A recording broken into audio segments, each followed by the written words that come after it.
বন্ধুরা, তোমাদের জন্য নিয়ে এলাম একটা নতুন রেসিপি। সেটা হলো শশার শরবত। আমি জানি তোমরা অনেকেই খেয়েছো, বাট আমার মতো এইভাবে কি বানিয়ে কোনো দিন খেয়েছো?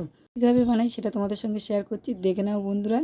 শরবত বানাতে লাগছে শশা, কাঁচা লঙ্কা, পাতিলেবু, বিট লবণ, পুদিনা পাতা। শশাগুলো আমি ছোট ছোট করে কেটে টুকরো টুকরো করে নিয়ে নিয়েছি। এখন গ্রাইন্ডারের মধ্যে আমি পেস্ট করে নিয়ে নেব। দেখো বন্ধুরা, এখন আমি পেস্ট করতে দিয়ে দিচ্ছি। আর ফাইনালি আমার পেস্ট করা হয়েও গেছে, দেখতে পাচ্ছ। অপশান তোমরা চাইলে দিতে পারো, যেহেতু আমি একটু টক ঝাল খাওয়ার জন্য তাই কাঁচা লঙ্কাটা দিলাম।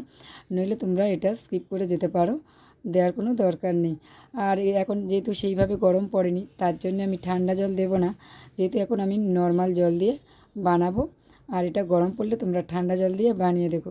আর এর মধ্যে একটু আমি লেবু চিপে দিয়ে দেবো। দেখতে পেলে বন্ধুরা, এইভাবে আমি লেবু চিপে দিয়ে দিচ্ছি। তোমরা চাইলে এর মধ্যে একটু চিনি দিতে পারো, আমি চিনিটা দেবো না। আমি টক ঝাল খাওয়ার জন্যে আমি চিনিটা দিলাম না, চিনিটা একটু স্কিপ করে গেলাম। যে পুদিনা পাতা নেই, পুদিনা পাতা থাকলে আমি একটু দিয়ে দিতাম। তোমাদের কাছে যদি থাকে সেটাও দিয়ে দিও, তাহলে আরও ভালো টেস্ট হবে।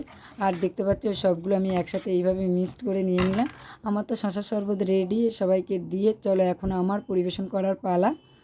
টেস্ট করে তারপর তোমাদেরকে বলছি। সত্যি কথা বলতে ভীষণ ভালো টেস্ট।